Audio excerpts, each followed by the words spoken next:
नमस्कार दोस्तों, स्वागत है आप सभी का आपके अपने इस YouTube चैनल पर। दोस्तों, यहाँ पर मैं आप सभी को आज की जो महत्वपूर्ण खबरें हैं उनके बारे में जानकारी प्रोवाइड करने वाला हूँ और इन सभी खबरों के माध्यम से मैं आप सभी को कई सारी नई महत्वपूर्ण भर्तियों के बारे में, साथ ही साथ LDC वाले अभ्यर्थियों के लिए यहाँ पर बहुत ही महत्वपूर्ण अपडेट लेकर आया हूँ। जिस प्रकार से मैंने आप सभी को पहले भी कहा था कि जैसे ही नेक्स्ट प्रोसेस होगी उसके बारे में मैं आपको जानकारियाँ प्रोवाइड करता रहूँगा। तो उन सभी जानकारियों को लेकर मैं आया हूँ। सबसे पहले यहाँ पर जो महत्वपूर्ण अपडेट हैं वो कर्मचारी चयन बोर्ड से हैं। जिन अभ्यर्थियों ने कनिष्ठ अभियंता के पदों के लिए एग्ज़ाम दिया था उनका परिणाम कल शाम को जारी कर दिया गया है। तो यहाँ पर उन सभी अभ्यर्थियों की सूची में आपको टेलीग्राम चैनल पर प्रोवाइड कर दूंगा। तो आप सभी जिसके पास भी सूची नहीं पहुँची है वो चैनल को ज्वाइन करके वहाँ से सूची प्राप्त कर सकते हैं। इसके अलावा अगली अपडेट है, माननीय मुख्यमंत्री साहब ने कल एक बहुत ही अहम फैसला लिया है जिसमें कहा है कि नगर निकायों में नगर नियोजन के लिए 116 पदों पर होगी भर्ती। ये 116 पद नए सृजित किए गए हैं और इन पदों के लिए यहाँ पर दे रखा है कि अलग अलग पद किस प्रकार से होंगे। इसमें उप नगर नियोजक के 2 पद, सहायक नगर नियोजक के 33 पद, नगर नियोजक सहायक के कनिष्ठ नगर नियोजक के 2 पद, वरिष्ठ प्रारूपकार के 67 पद और प्रारूपकार के 12 पद। इस प्रकार से कुल 116 पदों का नया सृजन करके इन पदों पर भर्ती करने का आदेश दिया है। तो जल्द ही इन पदों पर विज्ञप्ति जारी की जाएगी और हाल ही में इन पदों के लिए फ़िलहाल कोई विज्ञापन एवं कोई योग्यता जारी नहीं किए हैं। तो जैसे विज्ञप्ति आएगी इन पदों के लिए योग्यता एवं अन्य जानकारी प्रोवाइड की जाएंगी। इसके बाद अगली अपडेट है RS भर्ती 2018 के लिए। दोस्तों, जिस प्रकार से बार बार रुकावटें आ रही हैं कि कहीं हाई कोर्ट से, कई सरकार की ओर से कभी रिजल्ट जारी किए जाते हैं, कभी परिणाम जारी करने के बाद में इंटरव्यू लिए जाते हैं। तो इन सभी समस्याओं को देखते हुए कई सारे अभ्यर्थियों ने सुप्रीम कोर्ट में याचिका लगाई थी और सुप्रीम कोर्ट ने याचिका को खारिज करते हुए परीक्षार्थियों की जो अपील है उसको रद्द किया है और RS की भर्ती को पूरा करने का आदेश दिया है। इनके बाद में अगली अपडेट है यहाँ पर आप सभी के लिए, गड़बड़ी करने वाले BEd कॉलेज भुगतेंगे परिणाम।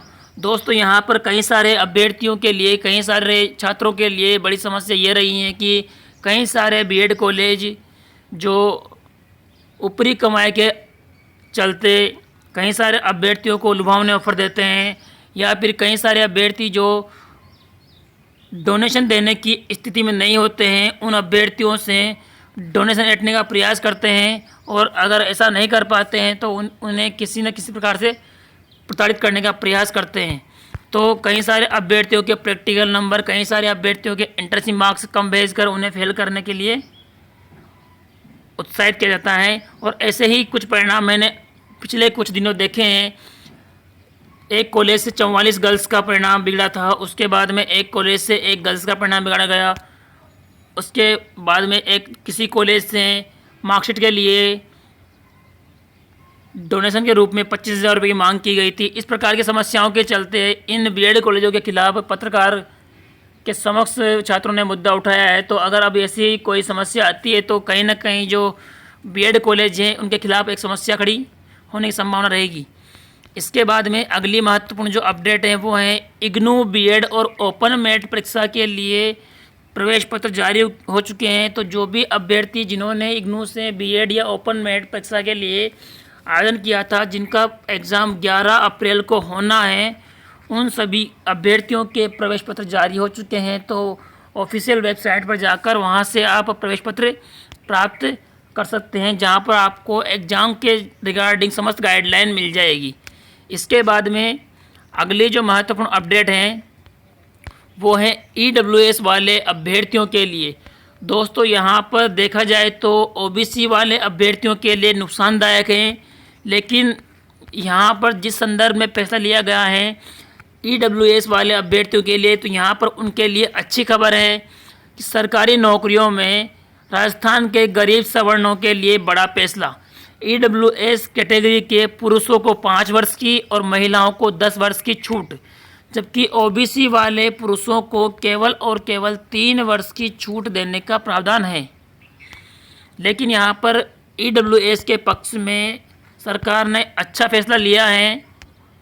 यहाँ पर ओबीसी का किसी प्रकार का कोई जिक्र नहीं हुआ है, केवल जो फैसला लेने की बात थी वो ईडब्ल्यूएस के पक्ष में थी।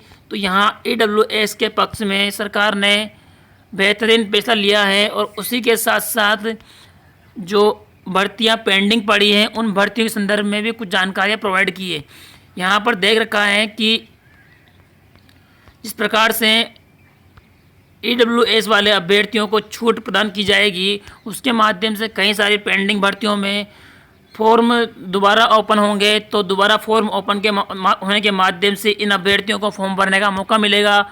और जितने भी एग्ज़ाम्स हैं जिनकी एग्ज़ाम डेट पहले आ चुकी थी लेकिन वापस से एग्ज़ाम डेट बढ़ाई गई थी, इसका महत्वपूर्ण कारण भी यही था कि ईडब्ल्यूएस वाले अभ्यर्थियों को मौका प्रोवाइड करें। तो इस मौके को प्रोवाइड करने के तहत अब इन सभी अभ्यर्थियों को वापस से फॉर्म भरने का मौका मिलेगा, जिसके बाद वही अगली एग्ज़ाम डेट्स जारी होगी। इसमें महत्वपूर्ण जो एग्ज़ाम है वो पटवार भर्ती के, जिसकी एग्ज़ाम की संभावना जुलाई या अगस्त में है। इसके अलावा जुलाई अगस्त में इसके एग्ज़ाम होने के बाद में इस प्रकार से 20 जून को रीट के एग्ज़ाम की बात कही जा रही है, लेकिन अभी फ़िलहाल नए फॉर्म को लेकर किसी प्रकार की कोई गाइडलाइन नहीं आई है। तो 20 जून को भी एग्ज़ाम होने की संभावना कम ही दिखाई देती है, क्योंकि आज 8 अप्रैल तो हो चुके हैं।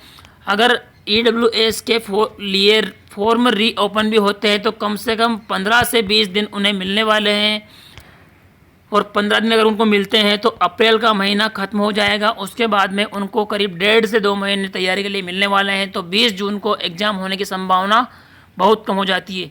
इसी प्रकार से कॉलेज व्याख्याता के लिए और पुलिस उप अधीक्षक के लिए भी यहाँ पर इस प्रकार की समस्या आने वाली है।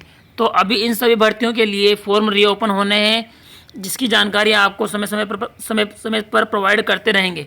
इसके बाद में अगली अपडेट है, एकलव्य मॉडल आवासीय विद्यालयों में शिक्षकों के रिक्त पदों पर भर्ती प्रक्रिया जल्द शुरू होने वाली है। इसमें यहाँ पर अलग अलग पदों के लिए दे रखा है, प्रधानाचार्य, टीजीटी, पीजीटी सभी प्रकार के पदों पर यहाँ 316 पदों के लिए भर्ती जारी की हैं और इन पदों पर जल्द ही भर्ती होने की संभावना है। इसके बाद में यहाँ पर दे रखा है कि जनजातीय कार्य मंत्रालय भारत सरकार द्वारा देश के विभिन्न 17 राज्यों में एकलव्य मॉडल आवासीय विद्यालयों में 3479 पदों के शिक्षक पदों को भरने की योजना चालू की है। इसमें राजस्थान के लिए 316 पदों के लिए भर्तियां होनी हैं, और इसके लिए जो योग्यताएं हैं वो भी आपको ऑफिशियल जो वेबसाइट है वहाँ मिलेगी, जिसके लिए आप यहाँ पर जाके देख सकते हैं nta.ac.in http://tribal.nic.in पर जाकर देख पाएंगे कि इसके लिए क्या क्या योग्यता है और किस प्रकार से इसका चयन होना है। इसके बाद में अगली जो अपडेट है वो भारतीय वायुसेना में बम्पर भर्ती को लेकर है। भारतीय वायुसेना में 10वीं पास बेरोजगार अभ्यर्थियों के लिए 1500 से अधिक पदों पर विभिन्न पदों के लिए भर्ती का विज्ञापन जारी हुआ है। तो जो अभ्यर्थी जिनकी एज 18 से 25 वर्ष के बीच हैं और 10वीं पास हैं, तो उनके लिए यहाँ पर फॉर्म भरने के लिए जो अंतिम डेट दे रखी है उस तिथि से पूर्व 2 मई 2021 से पूर्व इस भर्ती के लिए अपना आवेदन कर सकते हैं, और आगामी जो अपडेट्स हैं वो आपको प्रोवाइड कर दी जाएगी, जिसके माध्यम से आपको पेपर की जानकारी आदि महत्वपूर्ण जानकारियाँ प्रोवाइड करते रहेंगे। इसके बाद में अगली अपडेट है, राजस्थान के कंप्यूटर शिक्षकों के लिए बेरोजगारी का सबसे बड़ा मुद्दा। राजस्थान सरकार ने हाई कोर्ट में पेश किया शपथ पत्र। इसमें कहा है कि कंप्यूटर शिक्षा के लिए गेस्ट फैकल्टी लगाई जाएगी। अब जिस प्रकार से हाल ही में विद्या संबल योजना आई है, तो विद्या संबल योजना बेरोजगारों के हित में बिल्कुल भी नहीं है। विद्या संबल योजना केवल शिक्षा के प्रोत्साहन को बढ़ावा देने के लिए है, लेकिन बेरोजगारों के हित में बिल्कुल भी नहीं है।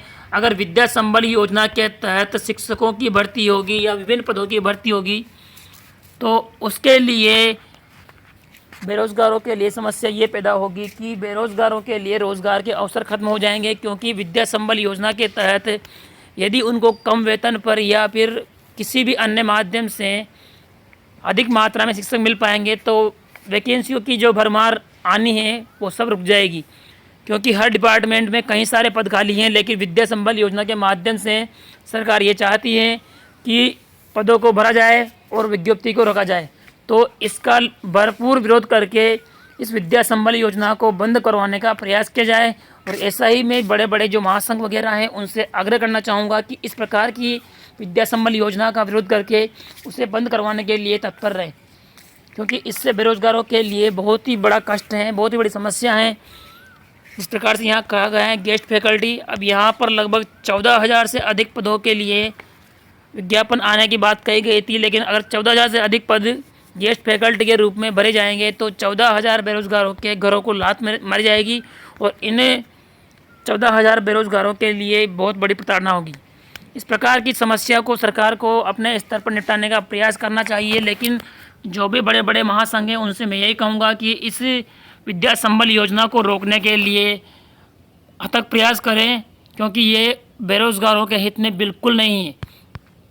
इसके बाद में अगली अपडेट है एलडीसी वाले अभ्यर्थियों के लिए। दोस्तों, जिस प्रकार से मैंने आप सभी से कहा था कि एलडीसी वाले अभ्यर्थियों के लिए जिन अभ्यर्थियों का चयन 603 पदों की लिस्ट में हुआ था, उन 603 पदों के अभ्यर्थियों के लिए मैंने पहले डिपार्टमेंट अलॉटमेंट के बारे में जानकारी प्रोवाइड की थी कि आप सभी के लिए डिपार्टमेंट चॉइस फिल का जो विकल्प है वो ओपन हो चुका था। उसकी जानकारी मैंने आपको प्रोवाइड की थी और उसी के माध्यम से मैंने आपसे ये भी कहा था कि आगे की जो प्रोसेस है मैं आपको टाइम पर प्रोवाइड करता रहूँगा। यही जानकारी मैं आपको शाम को ही प्रोवाइड कर पाता, लेकिन कुछ समस्याओं के चलते मैं शाम को ये जानकारी प्रोवाइड नहीं कर पाया। तो यहाँ पर मैं आप सभी को बताना चाहता हूँ कि उन एलडीसी वाले 603 पदों वाले अभ्यर्थियों के लिए डिपार्टमेंट अलॉट हो चुके हैं, जिसकी सूची यहाँ पर आपको दिखाई दे रही होगी। और इन सभी अभ्यर्थियों की सूची मैं आपको टेलीग्राम चैनल पर प्रोवाइड कर दूंगा अगर किसी को ये सूची नहीं मिली हो तो। और अगर आप टेलीग्राम चैनल को ज्वाइन नहीं भी करते हैं और वहाँ से नहीं प्राप्त करते हैं तो कर्मचारी चयन बोर्ड की जो वेबसाइट है वहाँ जाकर आप इसकी सूची प्राप्त कर सकते हैं। लेकिन ये सूची आपको वहाँ नहीं मिलने वाली, ये सूची आपको ARD के ग्रुप 3 में जो सर्कुलर हैं वहाँ पर आपको ये सूची मिलेगी। यहाँ पर जैसे ही आप ARD की वेबसाइट ओपन करोगे उसमें आपको नीचे ही सबसे ऊपर ये लिंक दिखाई दे जाएगा कि यहाँ से आपको सूची डाउनलोड करनी है। तो ये सूची मैं आपको प्रोवाइड कर दूँगा। अब इसके बाद जो प्रोसेस होने वाली है उसमें ये है कि आपको अपने विभागीय स्तर पर जो विभागीय मुख्यालय हैं, जो भी डिपार्टमेंट आपको अलॉट हुए हैं उस विभागीय मुख्यालय पर आपको बुलाया जाएगा और विभागीय मुख्यालय पर आपको बुलाकर वहाँ पर पद स्थापन हेतु कार्यालय एवं जिला अलॉट किया जाएगा। उसी के माध्यम से आपको ज्वाइनिंग ऑर्डर मिलेंगे और उसी के माध्यम से आपको ज्वाइन करनी होगी। तो अब ये प्रक्रिया बहुत जल्द आगे बढ़ने वाली हैं और जो वेटिंग लिस्ट वाले अभ्यर्थी हैं उन वेटिंग लिस्ट वाले अभ्यर्थियों के लिए भी जल्द ही चॉइस फिलिंग का जो विकल्प है वो ओपन होने वाला है। लेकिन उससे पहले कोशिश ये रहेगी कि इन अभ्यर्थियों को ज्वाइनिंग प्रोवाइड की जाए। तो यहाँ पर आप देख लीजिएगा कि जैसे ही अब इन आगामी 4 से 5 दिन में ये सारे डॉक्यूमेंट्स जो आप सभी के डॉक्यूमेंट्स हैं ये विभागीय मुख्यालयों पर पहुँच जाएंगे और जल्द ही आप सभी को विभागीय मुख्यालयों से कॉल या ईमेल के माध्यम से सूचना प्रोवाइड की जाएगी, जिसमें ये कहा जाएगा कि आपको काउंसलिंग हेतु या पदस्थापन कार्यालय हेतु मुख्यालय स्तर पर कब आना है, किस तारीख को आना है और किस समय आना है। ये समस्त जानकारियाँ आपको अपने विभाग से मिल जाएगी और वहीं से आपको डिस्ट्रिक्ट अलॉटमेंट होंगे और वहीं से कार्यालय। केवल शिक्षा विभाग वाले अभ्यर्थियों को ऑनलाइन डिस्ट्रिक्ट अलॉटमेंट की सूची भरनी होगी और ऑनलाइन डिस्ट्रिक्ट अलॉटमेंट की सूची भरने के बाद वहां से डिस्ट्रिक्ट अलॉट किए जाएंगे। उन्हें ऑफलाइन तौर पर मुख्यालय स्तर पर बीकानेर नहीं जाना होगा। बाकी सभी अभ्यर्थियों को, जिन भी अभ्यर्थियों को कोई सा भी डिपार्टमेंट अलॉट हुआ है, उन सभी अभ्यर्थियों को अपने डिपार्टमेंट के मुख्यालय पर जाना होगा। तो ये समस्त जानकारियाँ मैं आपको समय समय पर प्रोवाइड करता रहूँगा। इसके लिए आप सभी मित्रगण हमारे चैनल पर बने रहिए। धन्यवाद।